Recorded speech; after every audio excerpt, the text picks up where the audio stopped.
Do you want to change your life? Change your thinking. Change your life. Do you want better relationships? Change your thinking. Change your life. Do you know the potential of who you are today, who you can become? Change your thinking. Change your life. Join Dr. Preston Rich as he helps you to change your thinking, to change your life. From the military to corporate to the classroom, Dr. Rich shares his experience and knowledge to help others be their best selves. In this fast-paced world that we live in, we tend to forget how special we are. Doc Rich says you are perfectly imperfect and uniquely amazing. And we're going to act like it. Call in or listen in as Doc Rich speaks. Ladies and gentlemen, your host, Dr. Preston Rich. Hey, everybody. This is Dr. Preston Rich. Like she said, I'm out here trying to give you a little bit of knowledge, impart a little bit of knowledge on what's going on in the world today. Today, I want to talk to you guys about some pretty serious items. As you know, well, if you don't know, you've been under a rock. The coronavirus has hit the United States and has pretty much shut us down. Industry has taken appropriate measures to lay off or furlough their people. The hotel and travel industry is hit particularly hard. I just saw in the news today that the hotel industry and the airline industries are going to go to the United States federal government to get a form of bailout because of the fact that they had to lay off, some companies had to lay off at least 90% of their workforce to ensure that they stayed afloat as a company.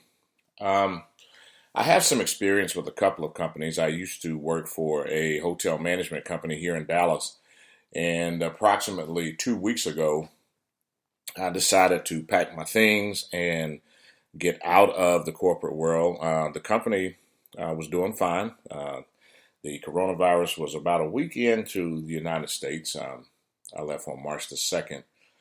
But I saw some things that were particularly troubling for the industry, not so much for the actual company that I work for, but more so for the industry, of the hotel industry. And I thought about it as far as travel and transportation and hotels and thought to myself, what would I do if I was the CEO of a company? I would probably do some of the same things. I lay folks off or what have you, or try to cut where I could to ensure that our company stayed afloat. Now, here's the issue I have with that. First of all, I wanted to tell you folks, I am in Frisco, Texas. My name is Dr. Preston Rich. You can read in the bio. You can also hit me on social media at Doc Rich Speaks. That's DOCSPEAKS, Doc Rich Speaks. I'm on Instagram, Twitter, Facebook, and YouTube under the same moniker. If you ever want to reach out to me or give me some information, you can either email me at doc@prestonrich.com, or you can get me on my social media platforms. You should hear me wherever you're listening on, where you get your podcast from. If it's either Apple or Google or Deezer or Podcast Addict or wherever you are. I appreciate the fact that you're listening to me, and hopefully I'll be able to impart some knowledge to you. So let's get back to what I was talking about. I see a lot of companies laying people off, and it's very disheartening, and I try to understand during layoffs. I've been through several cycles of layoffs. I've been in leadership since, for 30 years, and I've been in corporate in 5 different industries. The consumer goods industry, which is probably doing pretty well right about now, because when people are quarantined in their homes, they're probably getting a lot of snacks and cookies and cakes and sodas and everything. And oddly enough, when the coronavirus hit hard, especially in North Texas here, schools have closed. In some states, schools have closed for the remainder of the year. Some schools have extended the spring break for one week. I know in Frisco, in the Frisco ISD, they have extended the spring break. Frisco Montessori, where my son attends, has also done the same. And it's more of a thing where parents were all of a sudden faced with, number one, they're homeschooling their children, or number two, they have to find alternate means of care. But how do you go and ask someone to take care of your children if they are quarantining themselves, especially at daycares or whatnot? People are not trying to have children around. They're not trying to have a lot of gatherings. So what do you do? When you're sitting at home trying to figure out, hey, how am I going to do this for my children? Do I have to worry about my job? Do I have to worry? You can't go to places of worship. You can't get in any gatherings at a bar. All the sports are down. No sports teams are playing. Sports radio shows are just talking about the coronavirus, which to me is crazy because I listen to sports channels, so I don't have to listen to the news. But I do listen to news, CNN, Fox News, MSNBC. Everyone's talking about the coronavirus. They're talking about the devastation that is taking place in the world. What I'd like to talk about is what happens to the people. What happens to the people who are actually scared, panicked, angry, sitting at home with their children? They can't go places. The cities are shut down. The city of San Francisco has a shelter in place for, I guess, 30 days, saying that you have to pretty much stay in your home. You go to the stores, you can't find toilet paper or water or what have you. The essentials. I don't know whether they're eating toilet paper or what have you, but the coronavirus does not seem to be a gastrointestinal issue. Maybe it's because people are just blowing their nose, or I don't know whether, I have no idea. Maybe because of the people, maybe because the parents are out at their jobs all day. They don't use as much toilet paper at home. I don't know. But what I do know is we need to worry about the deterioration of spirit and the deterioration of mind as people are sitting at home. You know, we're social beings.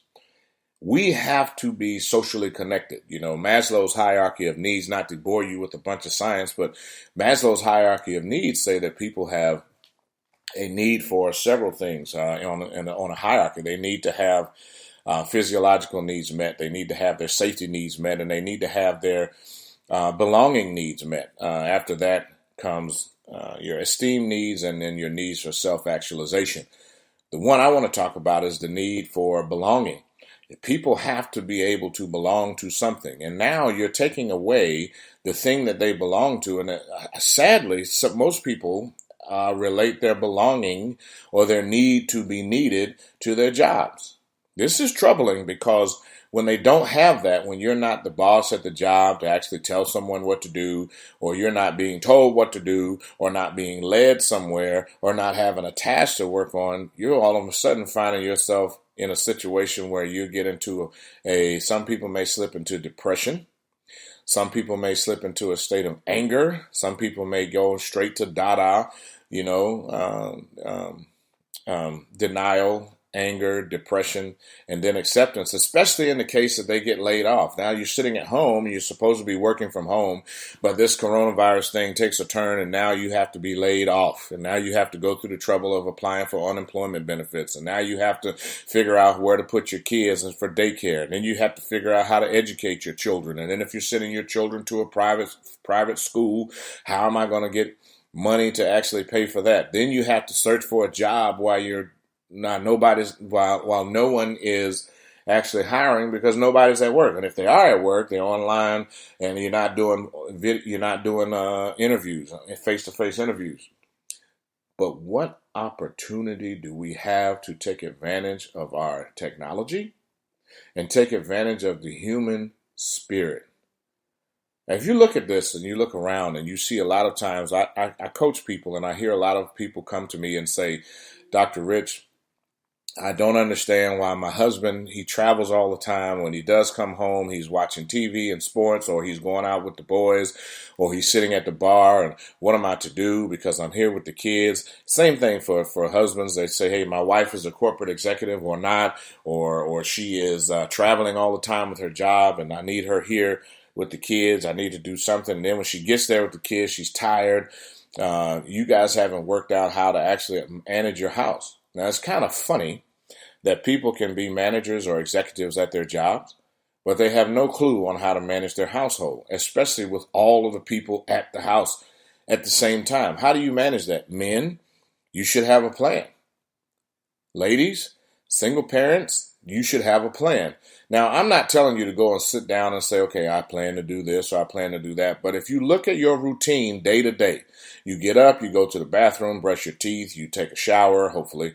You put some water, soap water on yourself. I don't know, however you want to do it. It doesn't matter to me. But that's your personal business. If you don't, keep that to yourself. I don't want to know. Write me later. I don't want to know about that. But the thing about it is you have this whole routine that you do when you go to work, and now you don't have that routine anymore. And even if you're required to actually log on and do your work, are you really going to be dedicated to doing all of your work? Yeah, I mean, most of you probably will, but the managers at these organizations have no clue how to manage an all remote workforce unless they're an all remote workforce from the beginning. How do you as an individual manage that? I can tell you, I can give you some tips because I am a single dad. I'm a single father. I've been a single father since my son was 4 months old, and we work it out. But what are you going to do to make sure that you, as a person, are not getting depressed, as an adult, not getting depressed? Because children pick up on these things. Now, children, my son actually was very happy because dad is home and he's able to, watch movies all day with dad. And we did that for about 3 days until I had to say, you know what, dude, daddy has to go back to work because daddy has to make some money. And since I'm an entrepreneur, this is the way I make money. I have to do my podcast. I have to do my articles. And now since no one is asking for motivational speakers or speakers anywhere, I have to resort to doing it this way. This is the plan. When you look at the situation that you're in, you have to understand that you are exactly where you're supposed to be right now. You are exactly where you're supposed to be right now. Let me say it one more time. You are exactly where you're supposed to be right now. Look around.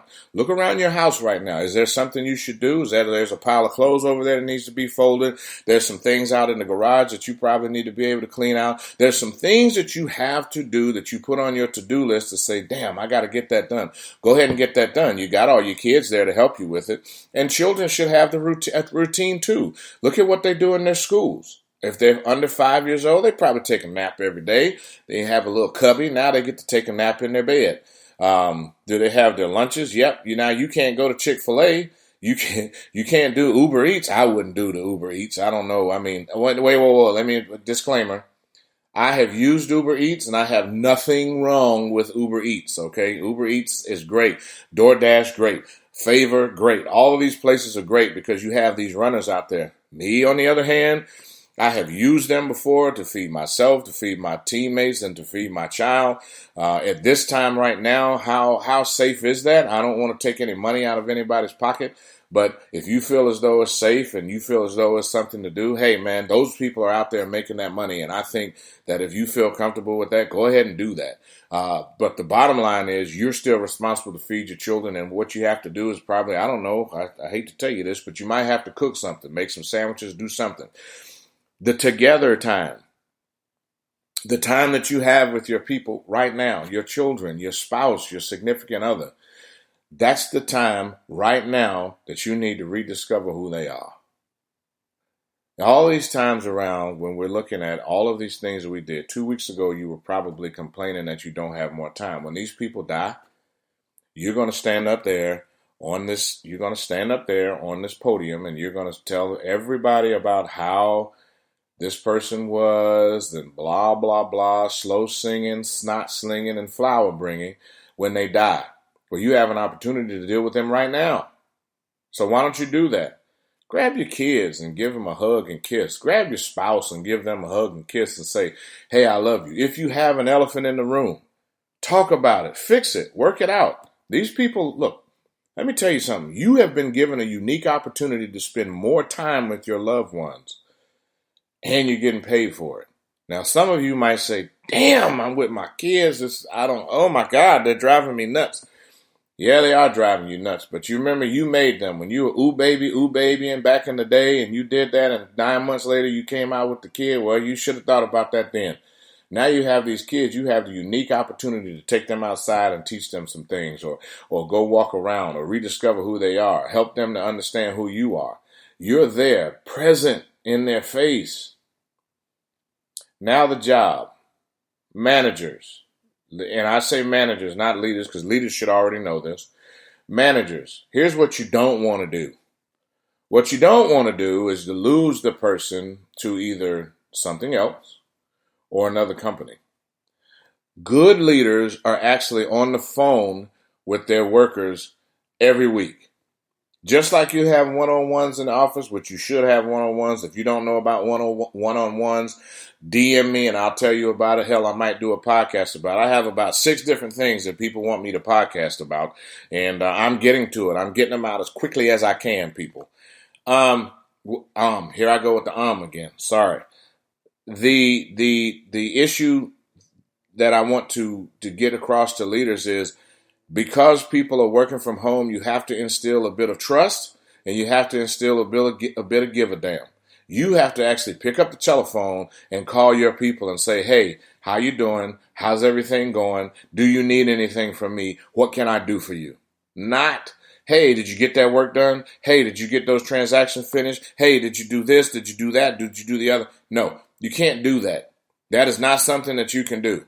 What you need to do now is to lead these people and give them an alternative and give them hope and give them a sense of belonging.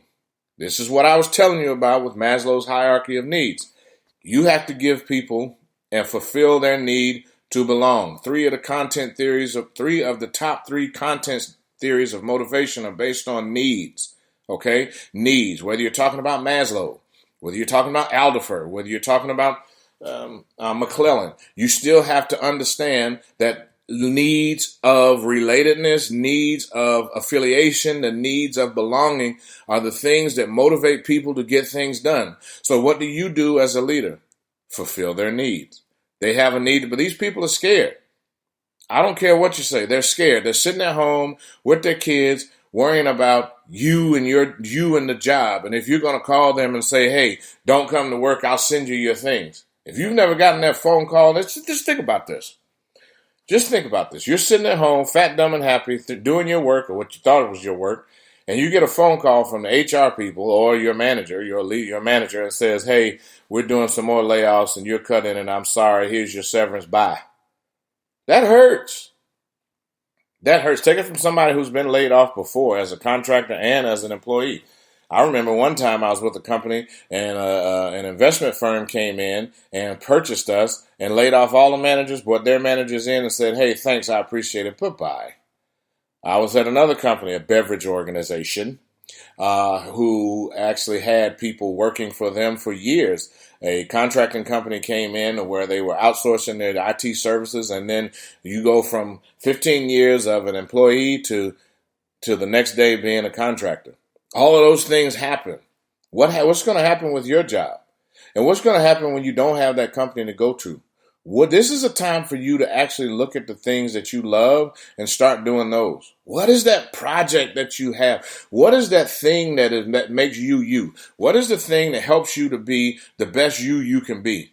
Do you like to do painting? Do you like to do, what is it that you do that you can put together that you can sell to other people?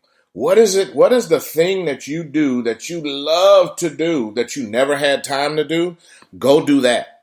I challenge you today to try to figure out one thing that you can do that you can focus on to say, hey, this is my worth. This is what I'm doing. And guess what? In case this company says that they don't need me anymore, this is how I'm going to generate revenue. There is something that each and every one of us has inherently in us, that is instilled in us, that is meant for everybody else. You are a social human being. Take advantage of the social that you have. Take advantage of the talents that you have. Right now in this situation, use this time to get into yourself and understand who you are.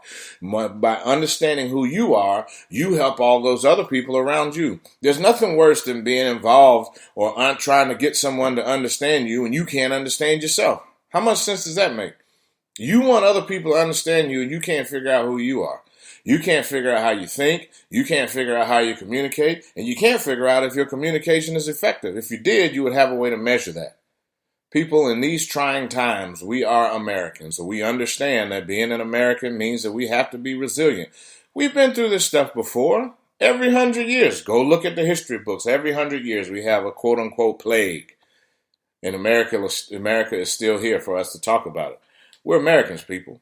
We've been there, done that. We're a whole collection of immigrants, and I'm sure that some of the companies that some of the countries that Americans have come from are doing way worse off than we are right now. People, this is a time when you are to take advantage of the opportunities you've been given to relate to one another.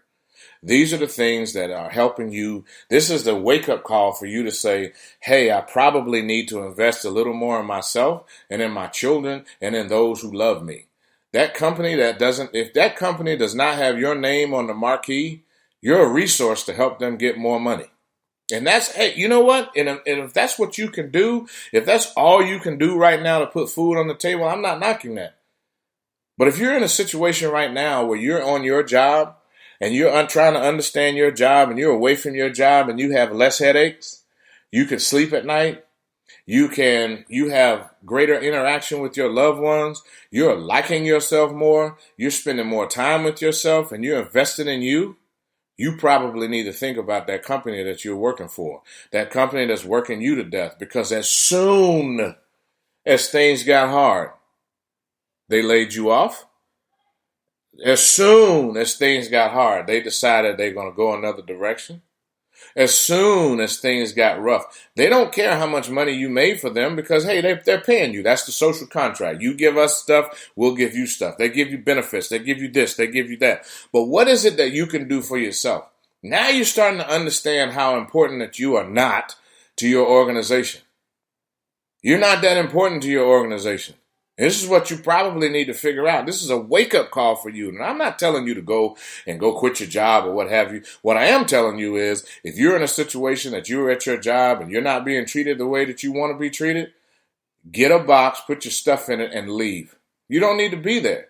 Because here's the problem. These companies had no problem with you coming to work and doing whatever you had to do for them. They didn't want hell. Some of the people that are working from home have never worked from home in their life because their managers, and I will say managers, not leaders, their managers decided that wasn't good enough for them. They wouldn't trust you enough to actually go home and do the work you needed to do. Now that everybody's out here sick or potentially can potentially get sick, now they're begging you to go home and saying, please go and do some work for me at your place of residence because, now we trust you to go ahead and work from home. That's a bunch of BS and crackers. It doesn't make sense to me. I don't understand how companies who've never allowed their workers to work from home now, and now that they're forced to make you work, now you're forced to work from home. Oh, yeah. Now things are different. No, what that tells me is when times get rough enough, you make certain provisions and you do certain things that are different. Now you look at it and guess what? You probably could have been working from home 3-4 months ago. Companies bend and shift based on what's going on with them, not you. You need to understand that. Find out what it is that you like to do and go do that. I'm not telling you to leave your job, but I am telling you to reevaluate where you are. Because in the grand scheme of things, it's not about you. It's not about you. It's about who matters, what matters to who matters, and how do you facilitate getting what matters to who matters. And that's the whole deal. All right? Hey, this concludes my podcast. I said a lot today. I'm probably going to come back and say more. But what I do want you to do is to understand that if you ever need anybody to talk to, you want some advice or anything like that, come talk to me. Reach me on Instagram or on Facebook or on Twitter. And, I don't know if you can hear this in the background, but I'm in my office with my door closed, and my 9-year-old son has forgotten that Daddy is on a podcast. So my 9-year-old son is out there in the living room living his best life, hollering at the TV, running around, jumping, running into stuff. He forgot. Hey, well, Daddy's in the back room. But you know what? I embrace that. You know why? That's my kid. That's my son. That's my boy. And if you're listening to this podcast and you have a problem with my son in the background, you probably need to reevaluate where you are. Go get your son and try to figure out how to spend time with him. But I enjoy that. I embrace it. And, hey, this is just part of the transparency to say that Dr. Rich is the same as you. I just went to school longer. Hey, people, if you ever get a chance, check out my YouTube channel. check out my Instagram page. Check out my Twitter page. I'm trying to get my website back up so I can actually put my videos out there. But I want you guys to relate with me. Relate with me and talk to me and try to and let me help you. Let me help me to help you. If you like what I'm talking about, tell somebody to listen to my podcast. I don't want you to buy anything. I want you to listen to my podcast. I want you to tell other people to listen to my podcast, because you never know what I'm going to talk about. Half the time I have a script, and when I start this, I have a script, and then I go straight off script. Any of my students that have never ever had classes with me, they already know this. Yep, Dr. Rich has gone on a rant again, but I hope that the rants help you. I hope that these things that I talk to you about help you get through your day. I'm not going to reach everybody all the time, because Dr. Rich is not for everybody all the time. But I do hope that I said something today that can help you change your thinking to change your life. I want to shout out to all my friends, Kenny Walker in Alaska, Greg Lloyd here in Dallas, John Johnson, my special. She knows who she is in Dallas. And my longtime friend, advisor, buddy, Dr. Jennifer Thibault, who gives me so much advice and so much love and so much guidance that I have to go on her podcast too, because the both of us together just have too much damn sense. Hey, folks, I appreciate everything you've done for me. If I can ever do anything for you, let me know. I'm grateful that you gave me your time. And with that, I love you. You've been listening to the Doc Rich Speaks show. We hope we've stimulated your mind and inspired you to be your best self today.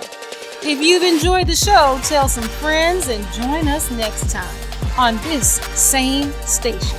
Follow Dr. Rich on Twitter, Facebook, Instagram at Doc Rich Speaks. You can download this podcast on Apple, Google Play, SoundCloud, and Spreaker as well. In the meantime and in between time, remember, you are perfectly imperfect and uniquely amazing. So just be great every single day.